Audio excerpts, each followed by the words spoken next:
I decided to make everybody angry at me by writing a blog post in which I called out what I call the dumbest arguments about gun control. Just to make everybody hate me, I took the arguments on both sides. Which arguments do you think I took from both sides that are the dumb ones? All of them, every one of them. One of the problems with the gun control argument is that both sides are talking nonsense. Why is that? Is it because everybody is dumb in the world? Well, yeah, some people think that, but that's not the specific problem here.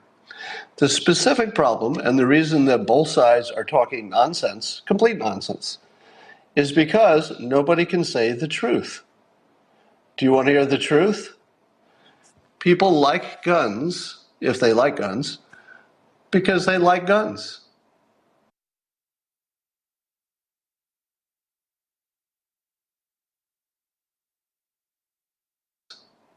Sometimes they like them because they're fun and they like to shoot them. Sometimes they want them for defense. They feel that it makes them feel safer. Some people want to protect the country. They have reasons they want guns, but most of them are bad. At least most of the reasons that are given in public are bad because the real reason mostly is selfish. All right?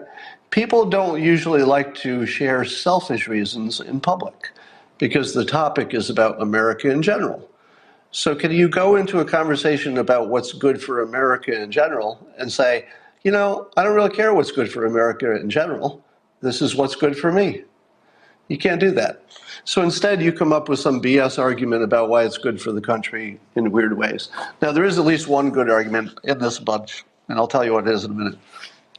But let me tell you the bad arguments. The first bad argument is that other countries do this or that. So as soon as you say another country has strict gun control and low rates of crime, you're not saying anything useful because there are so many differences between the United States and any other country that you're just being dumb if you say, look at Japan or look at Great Britain. It's just a dumb argument. Right? Now, what would be a better argument, but imperfect, would be to say there's a city in the United States that's very similar to this other city.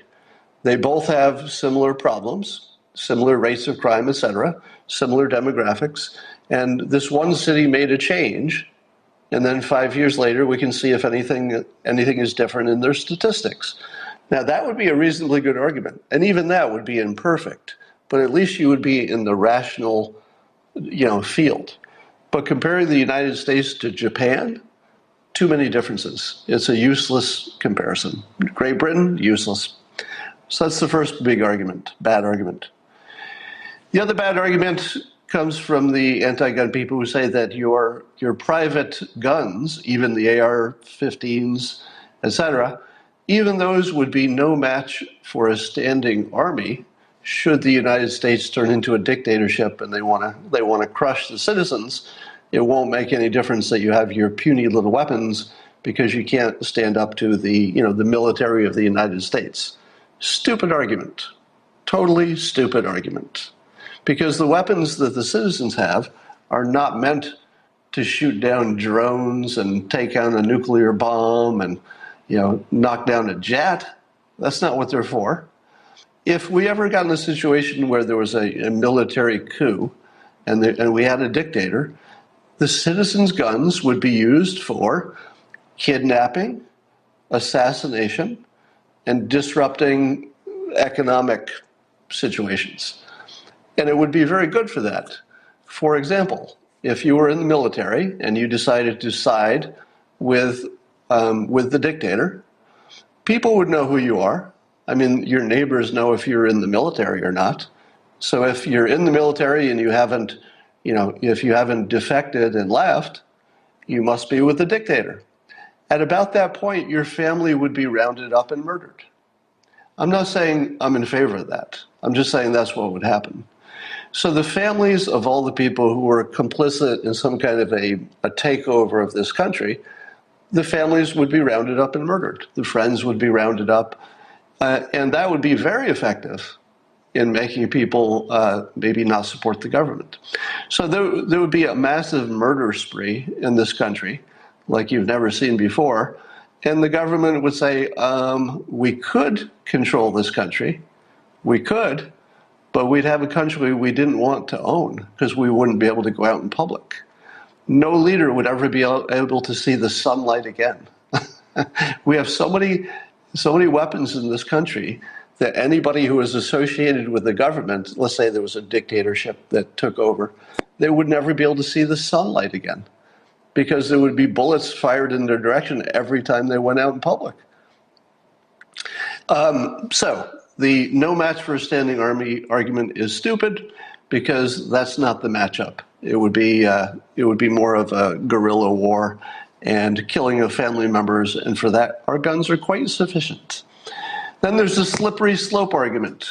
The slippery slope says if you do anything in the realm of gun control, eventually your guns will be taken away. The slippery slope argument is magical thinking. It's sort of a form of word thinking, that because the word slippery has slippery right in the word, there must be something about the situation that's just going to keep slipping. But there isn't. Slippery slope is magical thinking. Everything goes in the direction it's going until something stops it, no exceptions. It's a basic rule of physics. If I drop a ball from my hand, it will keep going to the ground until it hits the ground or something else stops it. All right? Every policy goes in the direction it's going until the public says, oh, that's far enough, and then they stop. So take seatbelts, for example. The fact that you have to put on a seatbelt in your car, is that a slippery slope to having no cars? It is not, although someday we'll probably have no cars, but it's not because of seatbelts. All right, so pretty much everything in the world looks like a slippery slope if you're on the side of not wanting to happen. But stop saying slippery slope, because it's magical thinking, as if there's something about this one case that it's the one case where public opinion won't stop it when it goes too far. It's never happened before, probably never will happen. It's just magical thinking. Here's another bad argument. It's in the Constitution. We have a constitutional right to own firearms. That is a terrible argument. It might be a true statement. I'm not arguing the fact of it. I'm just saying it's a terrible argument because the Constitution was written with provisions that it can be adjusted and updated and changed. So it doesn't matter that it's in the Constitution. It matters if we want it to be in the Constitution. Because if 60% of the public, let's say a supermajority, 2/3 or whatever, if 2/3 of the public wants something to change in the Constitution, we can do it. The Constitution predicts that and allows it, and indeed we've changed things so that the right to vote has changed. For example, slavery changed. For example, so if your argument is it's a constitutional right, that's a stupid argument because that can be changed whenever the public wants to. Now you might say it's hard to change, but that would be a different argument. Others say it's a God-given right. I would say that's magical thinking because I don't, let me lump together the other bad argument. I don't have listed on my blog post. But one of the arguments is, Scott. And it's always said as if I don't understand things. And here's the argument.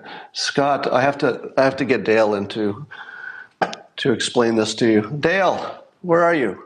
Here's Dale. Dale, explain to me about rights. Oh, Scott, you're so stupid. Because you think rights are something the government gives to you? No, the government does not give you rights. It can only take away your rights. So you don't have a government-given right to a gun. You just have a right to a gun. And scene. Stupid argument. It might be true in some philosophical sense that rights are something you're born with and governments just take them away, but that's just word thinking. It has no practical meaning in the real world. In the real world, governments exist and they do restrict your rights in a billion different ways. So if governments exist, and they do, and they can restrict your rights, and they do, then for all practical purposes, The government decides what rights you have, and the government grants you those rights by simply not acting against them. Now, you could say, Scott, that's totally different. In a practical sense, your rights come from the government. I know you don't want that to be true. I know you think that on a philosophical level it's not true, but in a reality level it's true.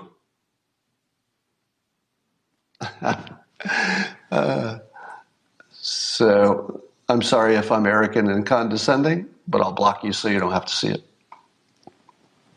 All right.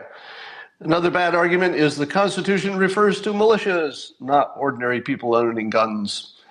Here's what's wrong with that argument. You and I are not on the Supreme Court. If you and I were on the Supreme Court, we could have a good argument about whether it's about militias or it's about private gun ownership. That would make perfect sense because we're on the Supreme Court. And somebody brings us that question and we argue it. But if you and I are not on the Supreme Court, it is complete stupidity for you and I to argue about what the Constitution means. Completely irrelevant. It's irrelevant what you think the Constitution means because you're not in the Supreme Court. Neither am I. Now, I could read the Constitution and say, I don't see that there. But it doesn't matter. It only matters if the Supreme Court sees it there, and they have decided.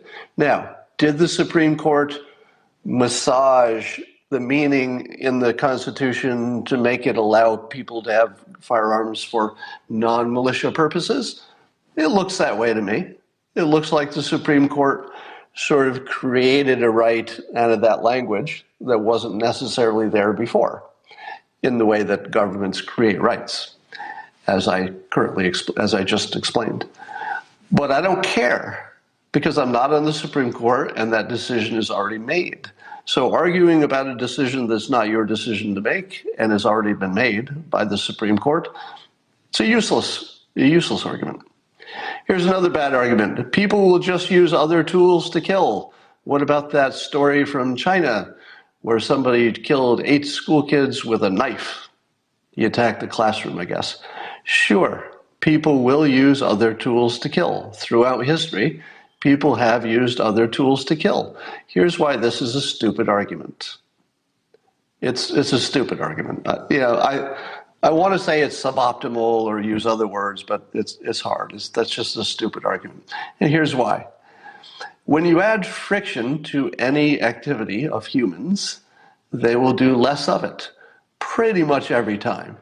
So if you make something harder to do, you get less of it, but you'd never get zero of it. You probably can't add enough friction to the gun situation to make zero problems. That's probably not a thing. But you can make it harder. How do we know that's true? Well, you don't see a lot of mass murderers using army tanks. Why is it that you don't see mass murders using actual military tanks? It's because it would be really hard to get one. A lot of friction. Why don't you see more mass murders using fully automatic weapons? Because you can buy one. They're just really expensive and there's more hoops to jump through and they don't make them new, so you'd have to buy a used one, but you could get one. Or you could get one maybe from the military illegally somehow. You could do that. But it's hard. And so you don't see that weapon used. So in every realm of human behavior, adding any kind of friction changes behavior somewhat. And you could certainly try it in different places and see if it works or not. So yes, people can use other tools to kill, but any friction will change the number of people who use guns to kill. Which is not to say I'm in favor of that friction, by the way. Don't assume that when I'm talking about the bad arguments that you know my opinion, because that's not in here. Nothing I'm saying here is going to give you my summary opinion of gun control. Because my summary opinion is I'd like to keep guns because they would be good for me, but I'm pretty sure it would kill other people. So that's my opinion. Many of you have a similar opinion. All right. Some people say that criminals can always get guns, so all you're doing is keeping it away from the law-abiding people. That's a terrible argument. It's a terrible argument. Yes, it's true that criminals would be more capable of getting illegal guns, even if the laws change. That's true. It's not on point, though, because I'm not worried about the criminals so much, because you're right, they will get guns. But what about the 18-year-old who's got some mental issues? If an 18-year-old with mental issues and no criminal contacts, he's not part of the criminal underworld, he's just not a criminal, he just has some mental problems. If you make it harder for that kid, that 18-year-old, to get an AR-15, that probably makes a difference, right? Even if it doesn't change what criminals do, you probably can make it a little harder for the 18-year-old with a mental problem to get a weapon. All right, so the argument criminals can always get guns is off point. It's true, but it's off point because there are a lot of people who have no criminal record, no criminal contacts, and you'd also want them to have a little trouble getting a gun if they had a mental problem.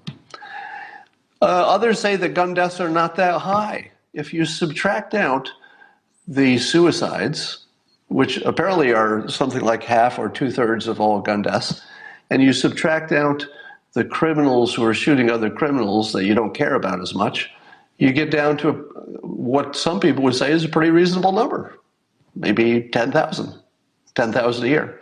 But that's a bad argument because we would not stop trying to fix something that killed 10,000 people a year. If it were any other topic and it killed 10,000 people a year, there would be a whole industry trying to reduce that 10,000 to zero. And other people have said, hey, but swimming pools and bicycles and other things are killing more people. But you look at the swimming pool industry and look at all the things they've done to make swimming pools safer. They have all kinds of technology. I've got a pool cover on mine. In my state, you'd have to build a locked fence around your pool so that the neighbor kid can't wander into it. So every industry that kills 10,000 people a year is working very hard to get that number down. Guns are no different. So it wouldn't matter if it's 20,000 or 10,000 or even 5,000. You would still try pretty hard to get that down to zero. So it's not an argument to say the deaths aren't really that high. Other people said, Scott, you're ignoring the most important part. You're ignoring all the lives that are saved by guns, meaning that when people own guns, it makes crime less likely because there's so many people with guns that the criminal doesn't want to go there. What about all the people who would have been murdered except they had a gun? You're not including those, Scott. That is a terrible argument. A terrible argument. Here's why. We're looking at the net deaths. Looking at the net. If the net can be driven down by whatever change it is, and wait for it, whether that change involves adding guns to a situation or whether that change involves subtracting guns or making them harder to get somehow or anything else, aren't they both good? It doesn't matter how you get there, so long as society agrees that it's a reasonable step. So, because you can test these things, I would be in favor of some places adding more guns. In other words, there are probably places in this country where adding some guns would actually make people safer. Don't you think? There are probably other places in this country where adding guns would make things worse. Don't you think? Now, that's just a supposition, but it feels very testable. Texas might want to try adding some guns to a county. Maybe Chicago wants to try something different, and maybe we learn which one of those works. And maybe we see that it's different in one place than it is in another. So I'm not telling you that we need fewer guns to reduce gun deaths. I'm saying that it can be tested and that it's probably not the same in one region versus another region. So I'm not ignoring the number of lives saved by guns. I'm looking at the net, and the net number of people dead can be driven up or down based on your policies. So let's try some stuff and see what it does. All right. Some people say that testing some kind of gun control in one state won't work because people can just drive across the state border and get their gun there. That's a terrible argument. It's a terrible argument, even though it's true.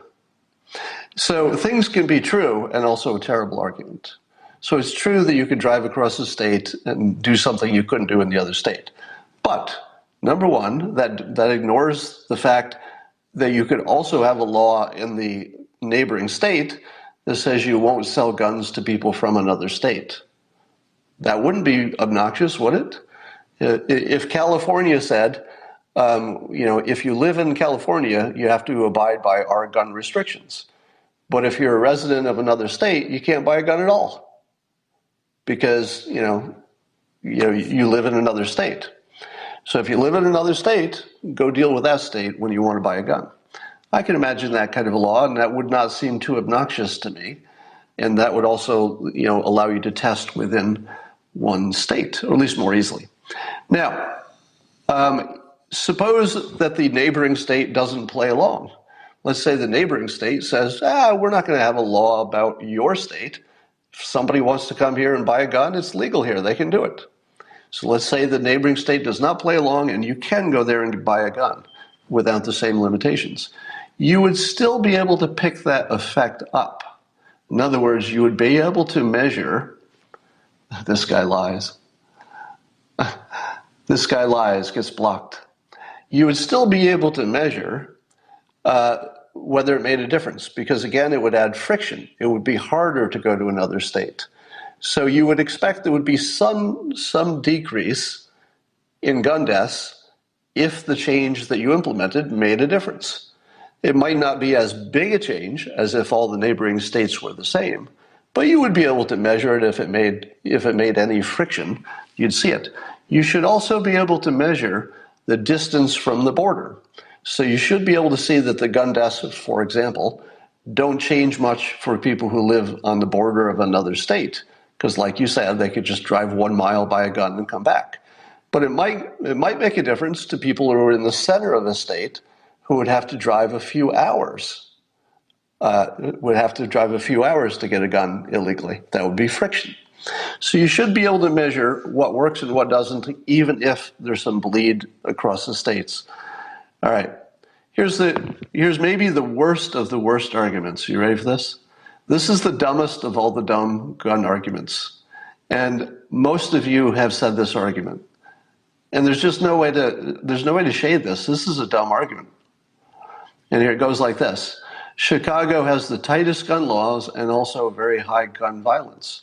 Therefore, say the bad arguers, that's evidence that tight gun laws don't make you safer because it's not working in Chicago. Is it immediately obvious to you why that's a dumb argument? Or does that sound like a good argument to you? Here's the problem. Which locations implement the strongest gun restrictions? Would it be in the places that have no deaths from guns? No, because why in the world would you put gun restrictions someplace that doesn't have any problem with guns? The place you would put your strongest gun restrictions is where you have the most gun problems. You should expect that every place, eventually, every place that has lots of gun problems should eventually become among the most gun-restricted places. Of course. It's not an argument against regulations. It's a description of how those regulations got there in the first place, because it was an emergency. They're trying to do what they can with their limited tools. Now, I'm not saying that those gun restrictions work, and I'm not saying they don't work. I'm saying that there's an obvious reason why Chicago has lots of gun restrictions. It's because they're desperate, and the other, whatever else they've been trying, hasn't been working. You would expect other cities with the same problem to also be moving in the same direction. So those are the worst arguments. The best argument for owning guns was sort of embedded in the bad arguments. It's sort of the opposite of the bad. The best argument for gun ownership. Number one, an armed guerrilla movement in this country is a good defense against the government trying to abuse the citizens. Even though it doesn't stand up to a standing army, it wouldn't need to. As I said, there would be kidnapping, there would be assassinations, the country would be completely unlivable, so nobody would want to conquer it because it would just become a shooting gallery. So that's a very good reason. I think that argument is strong. It does protect the republic. Now, what about, let's say some foreign country, let's say China, just picking somebody randomly, had plans to conquer and occupy the United States. Could they do it? No, they couldn't, because there are enough guns that the locals could wipe out the police force in an afternoon. So the first thing they do is if the police force was somehow on the side of the dictator, the police would be wiped out in an afternoon. It probably wouldn't even take all day to do it. Like all the police would be murdered by the end of the day. Now that's, of course, the police who are loyal to the dictator only. Here's another good argument for guns, that in some places they make you safer. That's a really good argument, because I'm pretty sure that there are statistics that show that in some situations extra guns work. It would be good to know what those situations look like, and maybe we need to do a little more testing. But it's very important also to note that what works in one place isn't necessarily going to work in another. So those are good arguments. And I would stick to the good arguments. So as I said, I'm pro-gun, strongly pro-gun. Under no situation could I abide by confiscation of guns. And I think the buyback gets close enough to confiscation that I don't think I could support that. But having a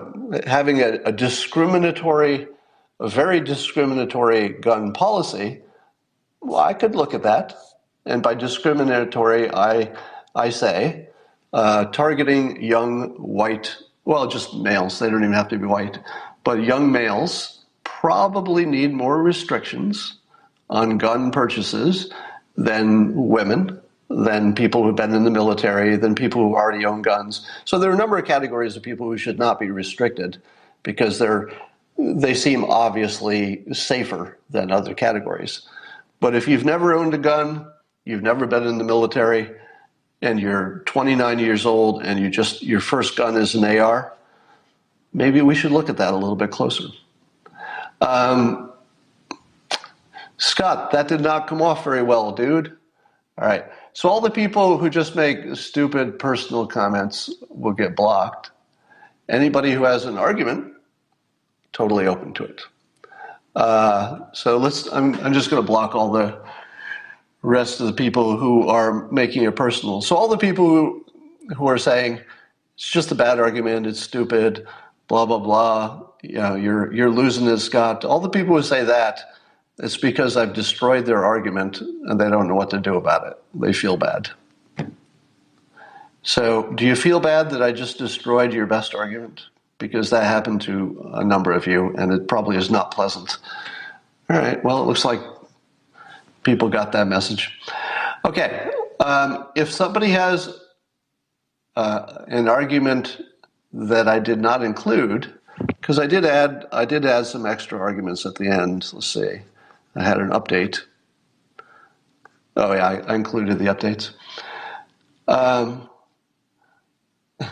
Well, so somebody is groaning because I said young white males before I changed it to just young males. Because I am a white male, and I was once young, I feel qualified to speak about our extra risk. If you were insuring somebody to buy a car, you would say, uh-oh, young males are riskier than young females, so we'll change the price. If you were to get a loan, the bank would look at all of your particulars of your life to decide what your risk was. I don't think we could ignore the fact that most of the gun crime comes from young males. I mean, how do you ignore that? It would be ridiculous to ignore it. Now, it would be discriminatory, but so is your car insurance, and somehow we live with that. Somebody said, you misunderstood. The Chicago situation restrictions are a century old. Irrelevant. It's irrelevant.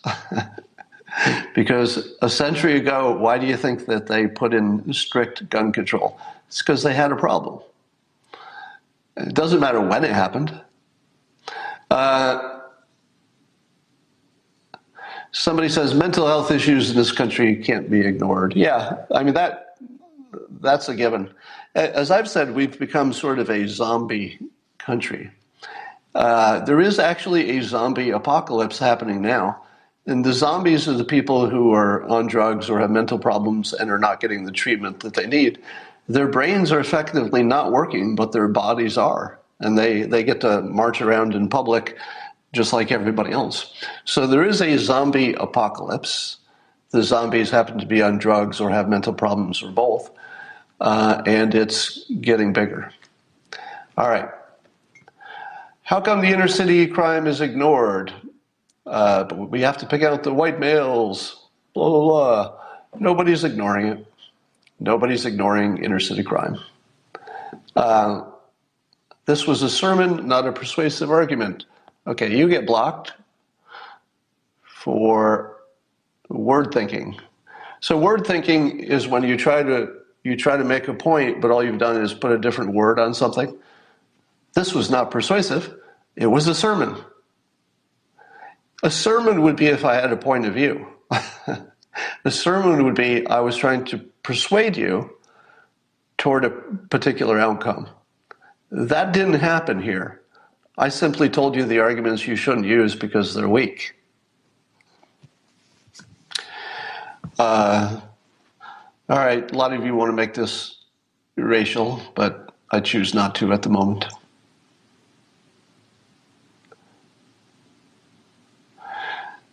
All right. So I appear to have triggered many of you by using the phrase white male. Because many people are saying, but wait, it's not, the white males are not the ones statistically with the problem. Will you stop commenting if I agree that's true? Would that be enough to make you stop saying that? Because I agree that's true. So you can just stop making those comments. Because now we're all on the same side. You're not disagreeing with me, all right? That's all I have for now. I got to go get ready to do something else, and I will talk to you all later.